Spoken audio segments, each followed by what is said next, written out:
to 30 Days Until Dawn. It's now June 13th, and I'm going to start today with a poem from the Eco Poetry Anthology, which is a fun book for nature-y stuff that one of my students recommended. This is from Deborah Diggs, from Damascus. It's just, I'm going to take a little piece of it. Who did I think I was to lift him like a pond, or ballast from the sloshing, from the slosh of Hall Swamp, tarred as he was, undaunted, that thrashed and hissed at the worst place to try to cross, where the road plunged east, the lumber trucks swept daily down from the blue hills, past winter-ravaged toys blanching by makeshift crosses.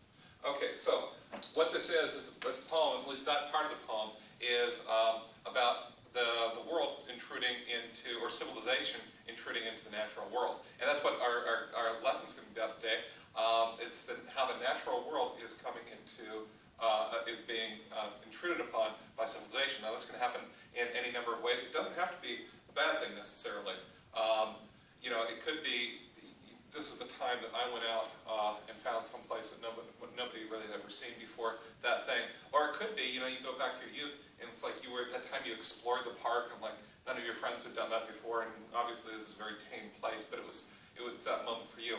If I were going to do this, I probably would write about this place we have just outside of Los Angeles called, there's a bridge to nowhere, there's a tunnel to nowhere, where they're trying to build a road, and they lost funding. And so you've got this tunnel that's just kind of leads from one side of a dirt road to the other side, and there's just nothing there. It's just an interesting phenomenon.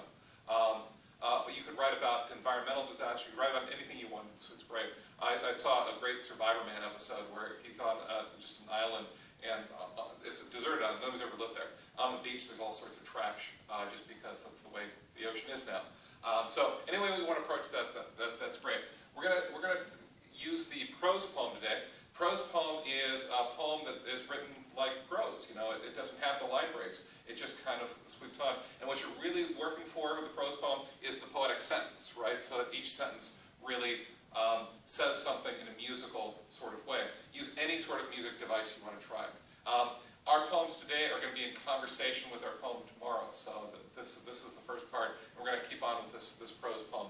Prose poem is a lot of fun. It's a really great way of approaching it. Prose poem, by the way, can be as long or as short as you like, right? It can be as long as a novel or as long as, the Arabian Nights, if you want.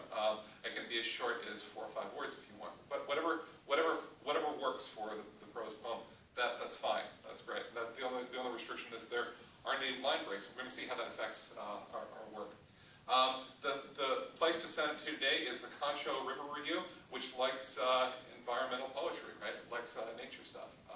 All right, so I will see you tomorrow. Please post what you have down below, and